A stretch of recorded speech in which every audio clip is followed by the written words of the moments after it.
Hi, I'm Shayna Lee, and I'm back with more sword. So in this class, we're going to go over the basics. This is the easier part of dancing with the sword. So the basics, I call them the basics because they're not that hard, and later on we'll get into more harder sword techniques. So if you're new with the sword, you want to make sure you follow these classes in order. So the basics, you can use both hands. So my sword has a handle on it. Some swords may not, but holding it is the same.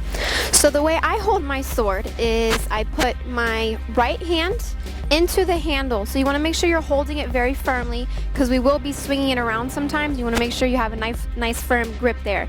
The other hand holds the sword but not gripping it. The other hand lets the sword sit right here in between the thumb and the index finger. So now I'm going to show you some moves that we can do while holding the sword like this. So we can frame the body by going up and down. And you can do this with undulations or shimmies or anything else. You can be creative when you're doing the basics of the sword. Something else we can do is kind of act like we're peeling a banana and our body and the sword is the banana. So you want to do a little back bend and peel the banana all the way down. You can also do this in reverse and go up with a nice undulation. We can do the sword in beautiful circles. And now we can do the sword by using one hand. So we're going to let go of the other hand. Now where do you put that other hand? You can put it on your hip. You can put it over your stomach. You can put it behind you. Just make sure it's not here hanging. So I'm going to put my hand on my hip.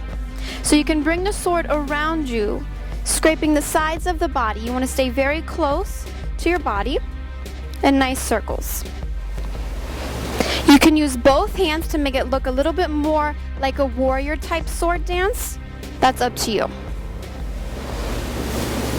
So if you decide to perform with the sword, some tips about performing would be that when you're entering for your sword dance, you don't want to start with it balancing because that kind of takes out the mystery of your sword dance. So you might want to start by holding the sword with both hands and walking in nice and slowly and doing some really pretty sword movements and saving the hard balancing for later on. So now let's go into the next class about balancing.